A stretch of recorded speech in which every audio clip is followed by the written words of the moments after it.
हरे कृष्णा। बहुत से भक्त हमें मिलते हैं जो भक्ति में आगे बढ़ना चाहते हैं।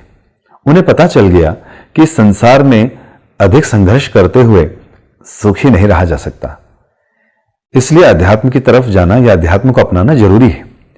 और अध्यात्म का मतलब है भक्तों का संग, ग्रंथों का अध्ययन और भगवान के पवित्र नामों का जप।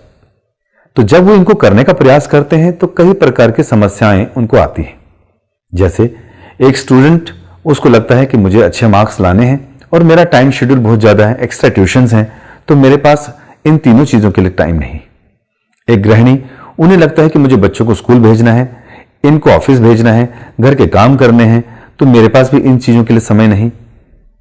एक दुकानदार, उसे सुबह सुबह जल्दी निकलना है और रात को बहुत लेट आना है, उसको भी लगता है कि मुझे इन सब चीजों के लिए समय नहीं।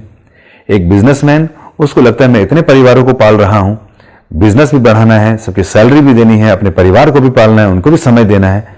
आप बात तो ठीक कह रहे हैं, लेकिन मेरे पास समय नहीं।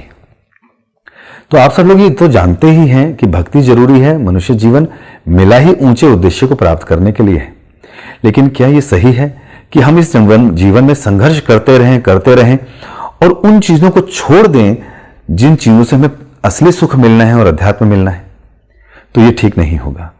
आप खुद देखिए, आप अपने जीवन के 24 घंटों में किस चीज को ज्यादा प्रायोरिटी देते हैं? आप उसके लिए समय निकालते हैं? आप कितने ही ज्यादा बिजी हों, लेकिन भोजन 3 टाइम करने के लिए आप समय निकालते हैं? आप कितने ही व्यस्त हों, लेकिन नहाने के लिए, ब्रश करने के लिए, पेट को क्लियर करने के लिए समय निकालते हैं? आप कितने ही बिजी हों, लेकिन उसके बावजूद आप उन सारे कामों को करते हैं जिसमें आपको मुनाफा होने वाला है।